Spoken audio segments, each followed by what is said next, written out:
Thank you so much for tuning in to yet another episode of the Real Israel Podcast with me, your host, Chaim Mailspin. Join us as we dive into Israel's past, present, and future as we explore the rich history, current events, and visionary perspectives shaping this dynamic region. Thank you, Narit, for welcoming us into your home. These are very hard times for everyone in Israel, and I'm sure everyone's going through a level of trauma.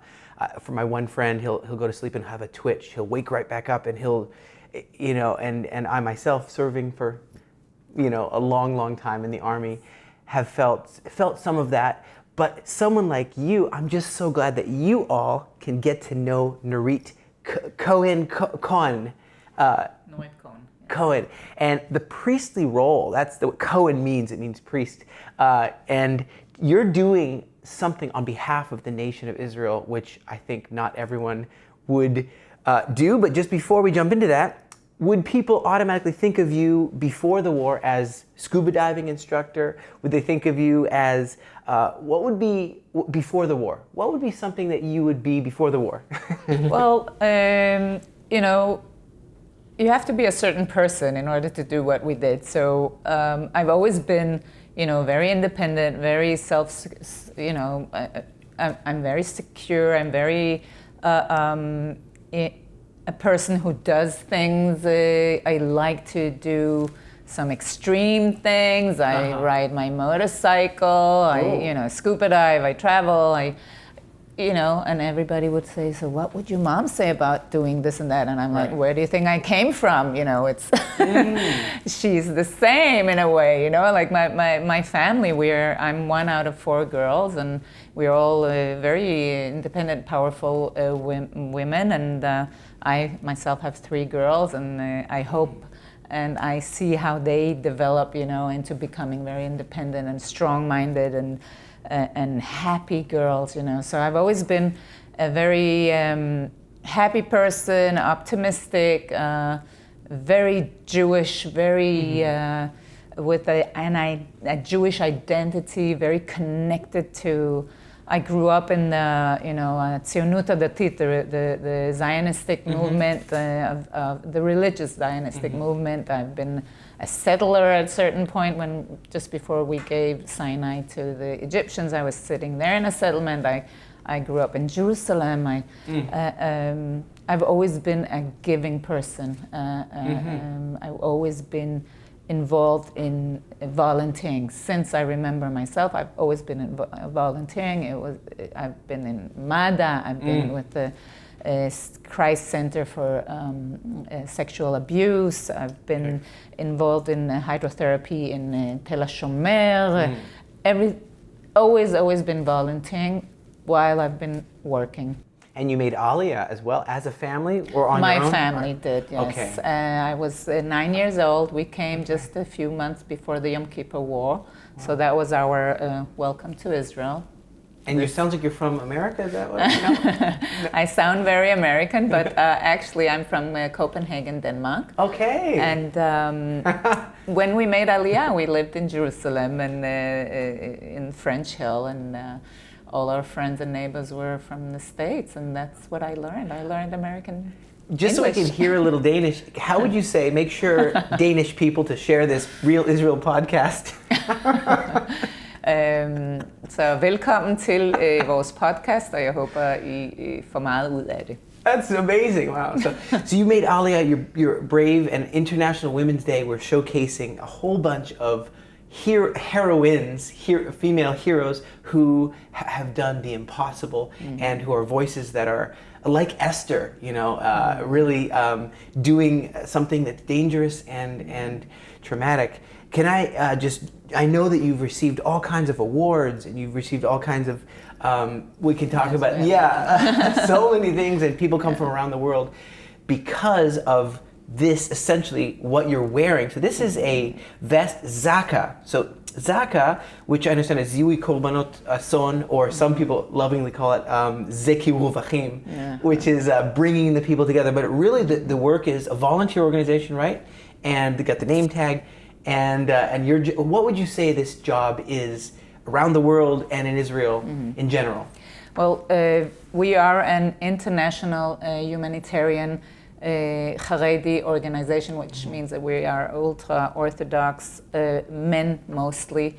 We're maybe less than 10 women volunteering in this organization. And our job is we come in whenever there are catastrophes where a deceased in an from unnatural causes, which means that we come up to pick up the bodies or the body parts or the remains after there have been earthquakes or floods or car crashes. Tsunamis, but on daily basis, unfortunately, it's car crashes, motorcycles, and or if somebody's forgotten. We deal a lot with elderlies that live alone and nobody knows about them. We have this theme of saying, knock on the door once a day. If you have a neighbor, an old person, knock on the door. So this is what we do. We come into crime scenes as well, homicides, suicides.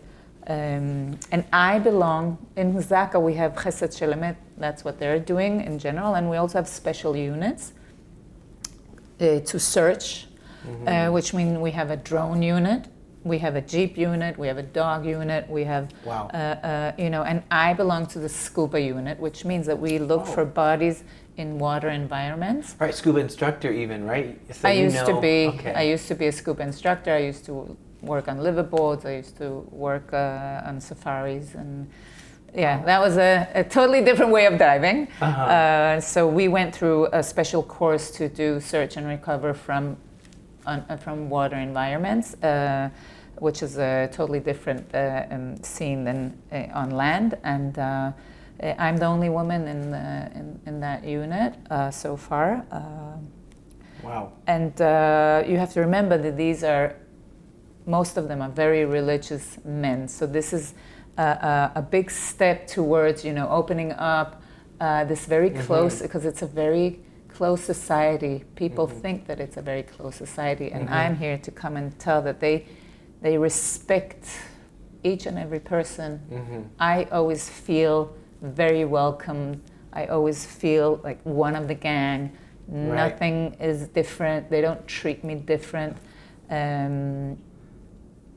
I think that today, like you would feel with your friends in Miluim, it's the same feeling. The only people that I can talk with today about what we've been through, like really talk or really feel at home, it's only with my friends from ZAKA.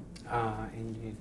Well, the world needs to hear, and but I'm so proud of you that you're just jumping into an environment. I know even as a sergeant major in the Combat Engineer Corps Elite Yahalom, we had this decision to bring some women into certain combat scenarios, and there was a lot of discussion. Is that wise? Is it not wise? Oh no! What if a woman's taken hostage versus a man taken hostage or dies?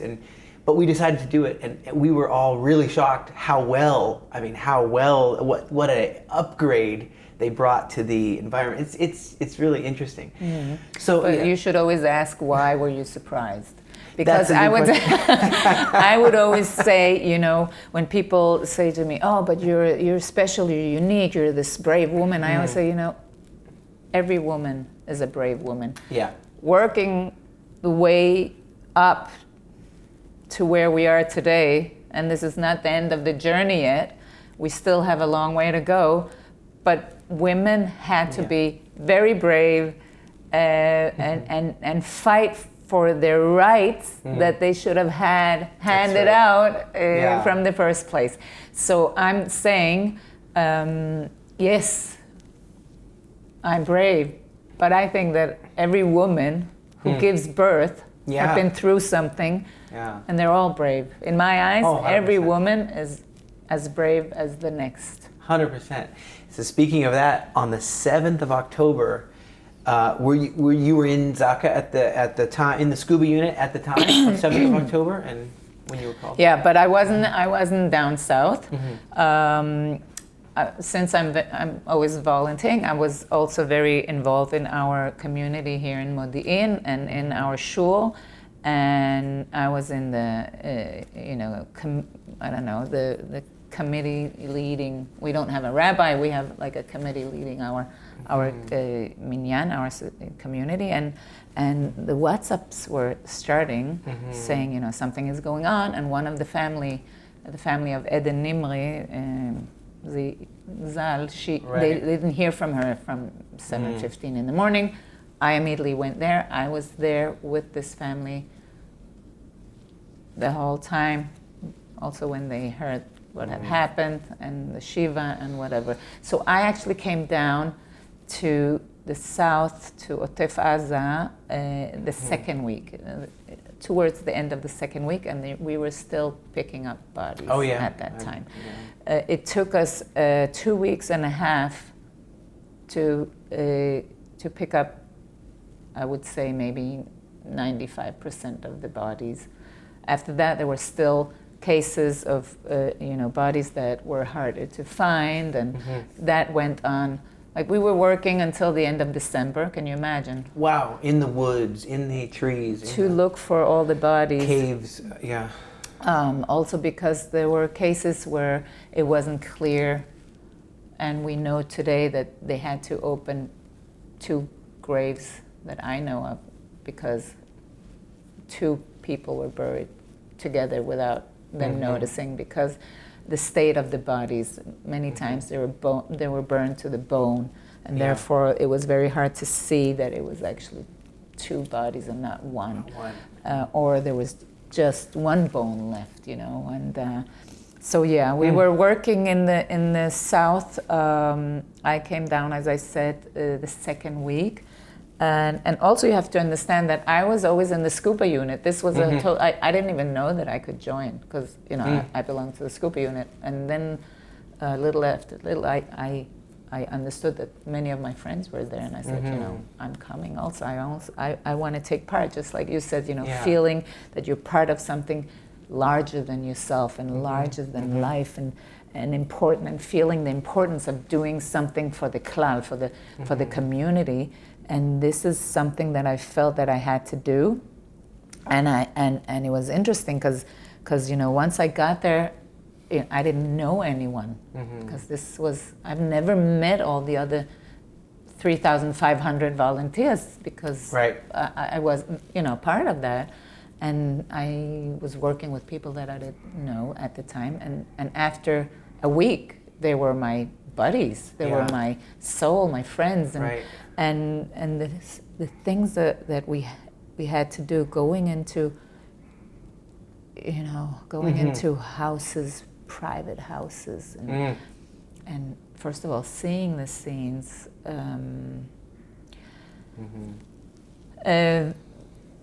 It was every house told a story, like you could really tell by the blood,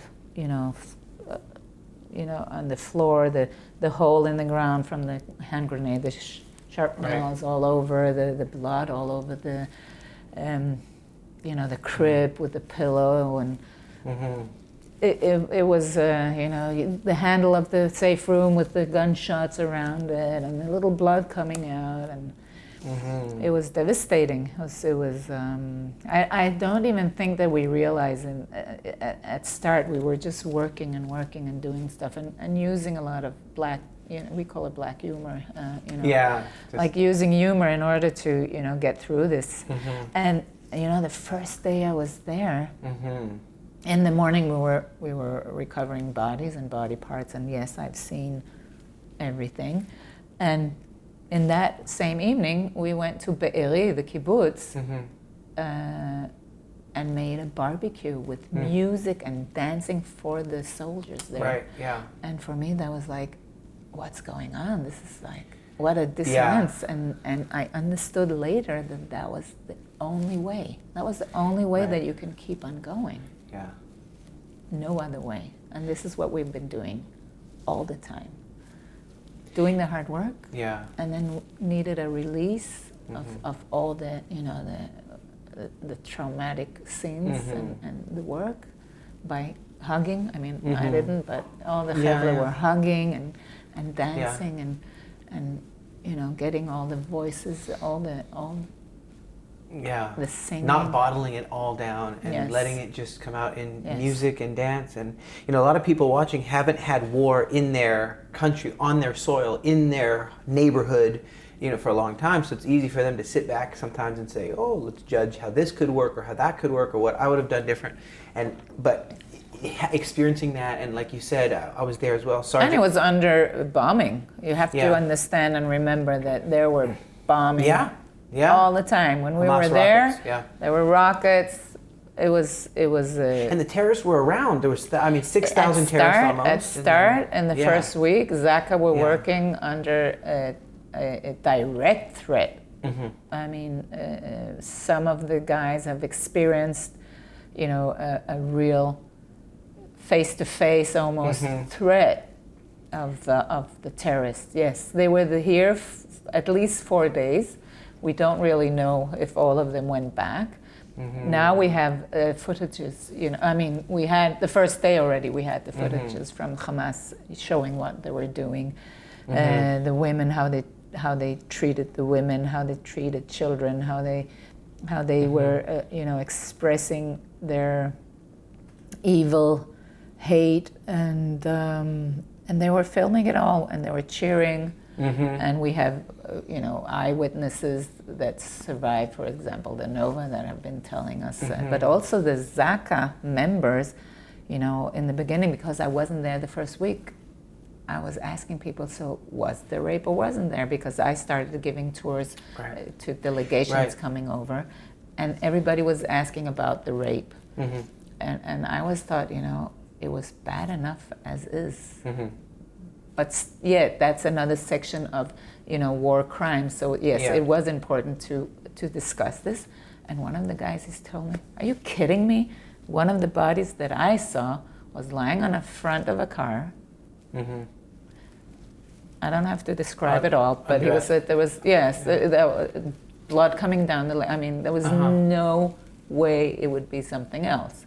There were, I have pictures on my phone because I started going on delegation overseas, and I was asked by my commander of the special unit, Chaim Mazgin, he said, you have to show this.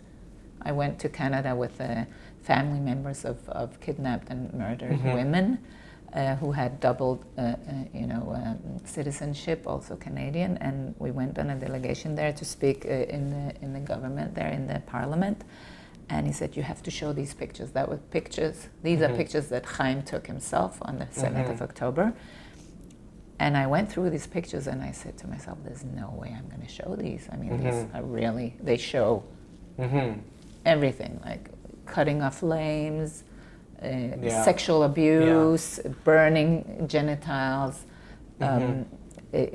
knives and stuff stuck up in really horrible pictures. And I said, no way I'm going to show it. And then I went to shul just before I left, and I said to one of my friends, he asked me to show this to parliament members, and I don't know if I can do that. And she said to me, you have to. The world have to see these pictures. They have to. And I did, and it turned out to be like the most important part of our talk.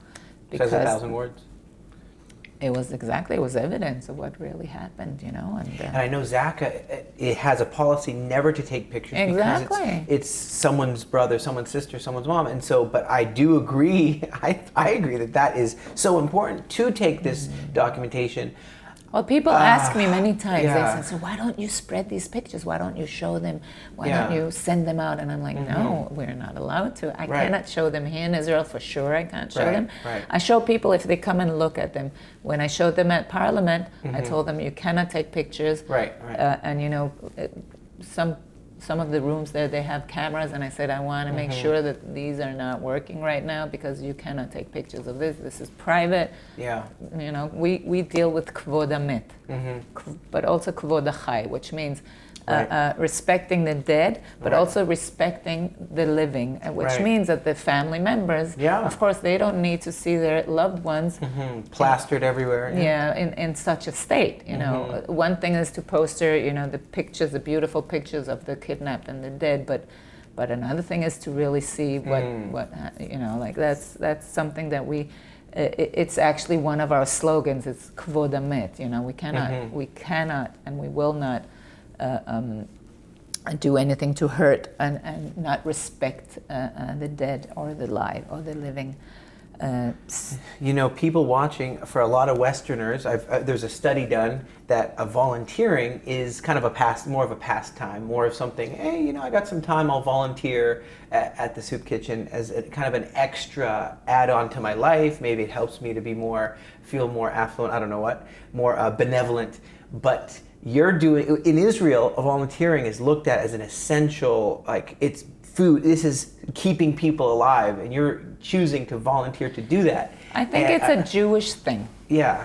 Because we are based on community. We've always been, a small community, surrounded with, in Europe, wherever, we've always been a minority. We needed to stick together, and we need what we called arvut adadit. We need to do for each other. I think it's built on that. In the Torah, in our religion, this is essential to survive through history until this day today. Care for our tribe. Exactly. So this is in Modi'in, we have more than 40 different volunteer organizations, more than 40.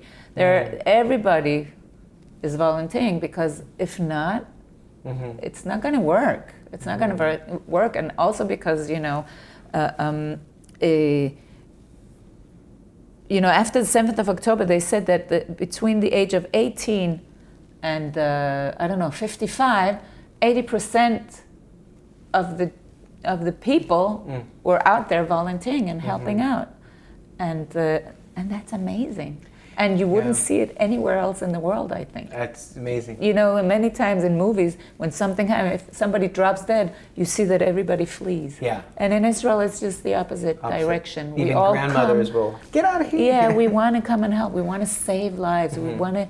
We want this. This is because it's also in the Ten Commandments. It's like v'ahavta l'reacha kamocha. You have to love your neighbors yourself. Yeah. So I think that when it comes to me. Specifically, I think first of all it's part of nature. First of all, you have. Well, I'm saying first of all many times, but we have to understand that whoever does something for the other gains something himself. There's no real altruism in the world. Right. We all gain something. Yeah. What it is, that's a different story. What do we gain by giving? I'm sure that there are many researches about that. I'm a social worker, so we deal with that a lot. But having said that, I think that I do because I can. Because not everybody can do what we did as ZAKA. And ZAKA, they always deal with bodies. It's not a new thing. So a lot of people ask me, so why now? Why now are you all traumatized? And we are all traumatized. Many of us are dealing with it in a good way. Every person, above a certain age have been through some kind of trauma, and our, soul or spirit or whatever, we know how to recover. Some of the ZAKA people are with post-trauma as well.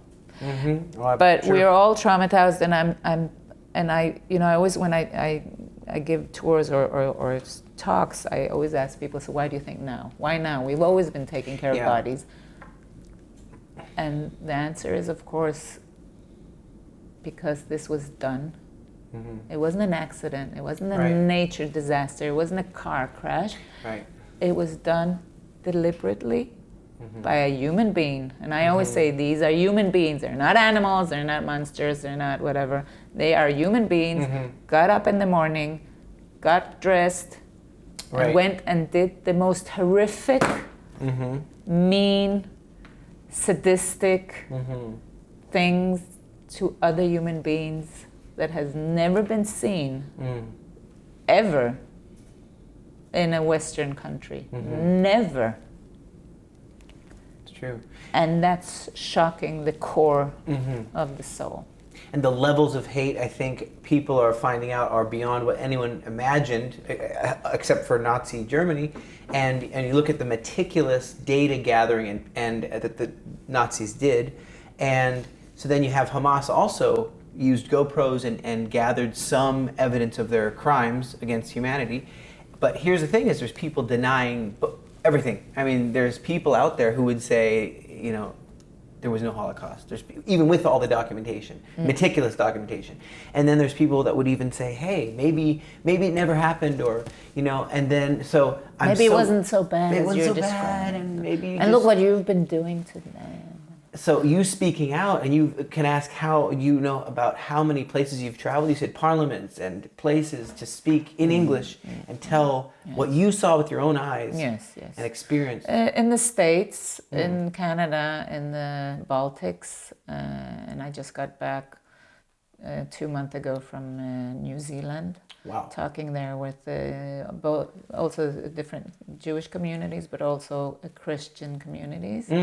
And I'm going to go again. I think this is my mission is to spread what has happened here, in order for people to understand that we have to make an effort in order to live in peace. Peace is not, a lot of. I come from Denmark. It's the most peaceful place on earth. Yeah. Probably. Yeah. Beside New Zealand, maybe. And I think people need to know this can happen anywhere. And I think people have to take action. They can't just sit back and wait and say, oh, because now, like, for example, in Denmark, some riots here and there, and they're saying, oh, we'll just wait till it passes. It's happened before. We've had gangs and stuff, and it'll pass. And I'm like, no. It's different. You have to make sure to do whatever you can to protect your people. You have to do whatever you can to protect the Jewish people among you, because anti-Semitism is not going to go away. Yeah. And it's your responsibility in your community to do whatever you can in order to keep them safe. 100%. And I think that's part of my mission. I think another thing is people really believe the lies. There's actual, straight-up, bold-faced lies against the Jewish people, against Israel, and I've seen that. Being pushed to a level where even the invasion and the massacre that Hamas did on us and Islamic Jihad and Jabhat al-Nusra and everybody, and so they even would say, "Oh, this is Operation Walls of Jericho. We're just here to punish." The bad Al-Aqsa flood, we're like the flood of Noah. They have to justify their psychosis, and every psychotic criminal tries to find a way to justify it. But others that join with that find their own way to justify it, and they just believe a lie. And would you say you encountered any of this, some opposition when you were speaking anywhere? I'm always offering, but I always say I come to speak. I don't come to listen. If you want to listen to me and hear the story, as we say, ahlan wa sahlan, I'll come. If you're there just to shout me down and tell me your end of the story, I'm not interested. And people are not so interested in listening. I think when they're on that side, they're not really there to listen to your story. But I also think that if we want to make a change, especially in Gaza,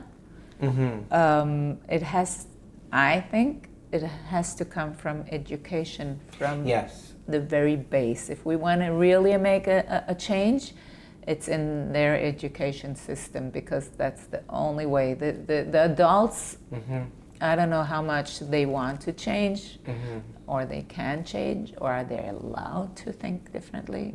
Especially in the Arab world, it's not easy to have your own opinion. That's like right. many other regime countries or who live under a dictatorship. But I think if we can help out, it has to come from education, from 100%. Age 0. Because only then, if we give them other values, if not us, then somebody else, whoever, but different values to grow up on, I think that's the only chance. Because this conflict, they don't want to, you see all these footages, people making overseas is asking pro-Palestine people, so tell us a bit about the history of Palestine, you know. Right. And there isn't any, and they don't know, but they don't care. Like they don't, that's not Facts, a problem. That's not a problem. Facts are not an issue. So I think this is our job to continue doing what we're doing, advocating for Israel, for the Jewish people, helping out all these people who are a little bit lost, you know, all these pro-Palestine Europeans or Americans or wherever in the world, Australia, New Zealand also. I mean, they're everywhere now. They're just chanting for something they have no clue. I think they need our help. Yeah. And I'm there to help them. Yeah. There's definitely this, it's like a dichotomy. It's like a, where people say completely opposite things in the same sentence, which is kind of hilarious, where they'll say, because they don't know better. They don't know. Well, they'll say, the Holocaust never ever happened. That never happened. And then in the same sentence, and you're a Nazi. Well, wait a minute. Weren't the Nazis the ones doing the Holocaust on us? And did it not happen and there was no Nazis and no Holocaust on the Jews? Or you're a Nazi who did crimes on the Jews? You know what I mean? So you can't have both. But they don't care about making sense. No, and the truth is not really an issue.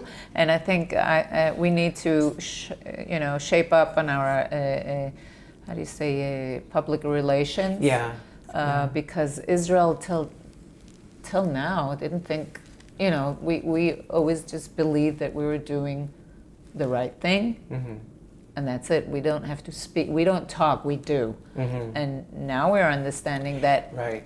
The Hamas and all the terror organizations, they're getting smarter and smarter in PR, and I'm guessing we need to do it as well, which is very sad that, I always tell people, so you choose to believe a terror organization upon a democratic state.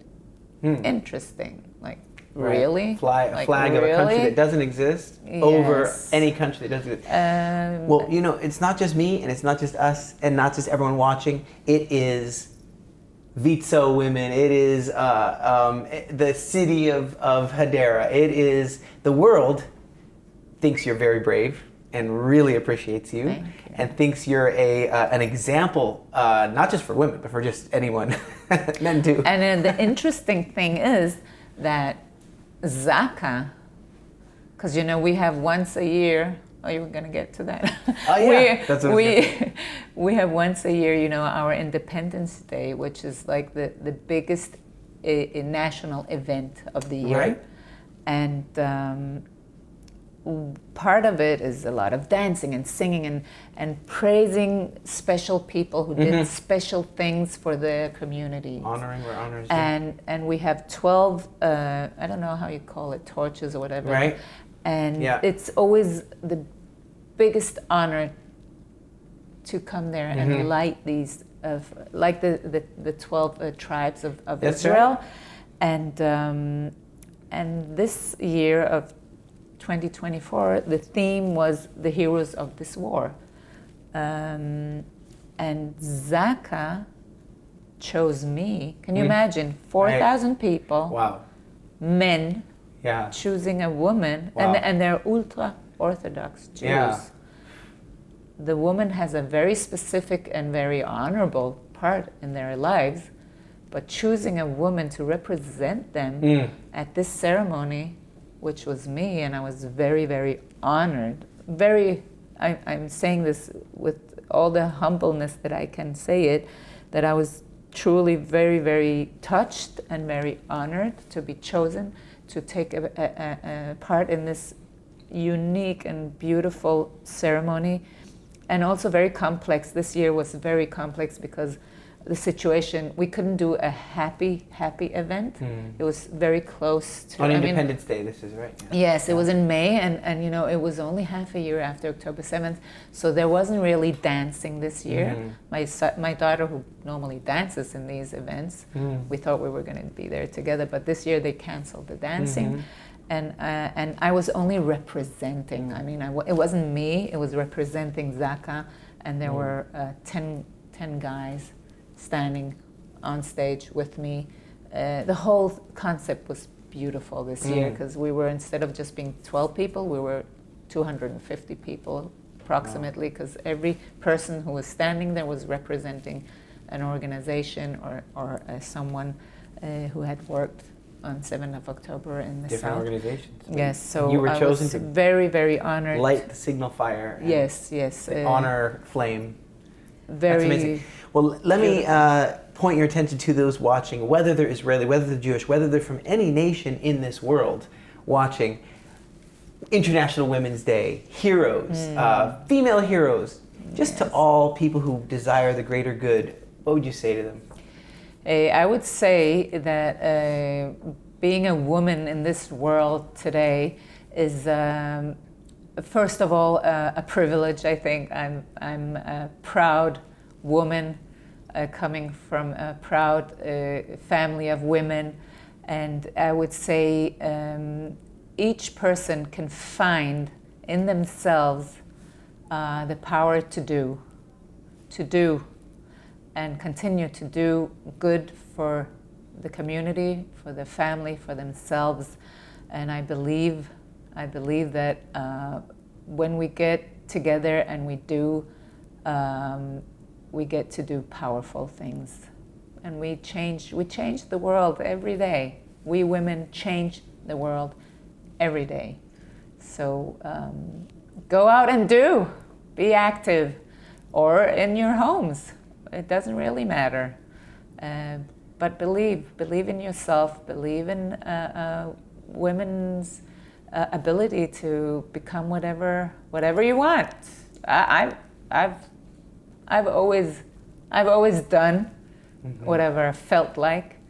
When I didn't want to work, I didn't work. When I wanted, I had my own warm water pool. I did baby swimming and hydrotherapy, and when I wanted, I went to do scuba diving all over the world. And when I wanted to, I was working with a dentist for some reason. I don't know. So, and today I'm a therapist, and I try and help other people. And I can only say that whenever I tell this story of what happened on the 7th of October, I feel that it's part of my healing process. And so I always say to people, especially women, whenever you're having a tough time, women tend not to talk. And I say, talk about it. Share, be together, get support, and feel free to evolve and discover yourself. Thank you for all you do, and continue to risk your life and your heart and welcoming us into your home. Thank you. It's been amazing. Thank you. You know, we don't do it thinking that we're risking our lives. We're doing it because we think that we might save lives, or kvod hamet, or respecting the dead. But yes, thank you. Thank you so much for coming. You all. Thank you for tuning into yet another episode of the Real Israel podcast with me, Chaim Mailspin, where truth shines, dispelling the darkness. And if you found value in today's episode, please like it, comment, we want to hear from you, and subscribe. Click that notification bell and share it. Join the conversation and be a truth speaker for Israel.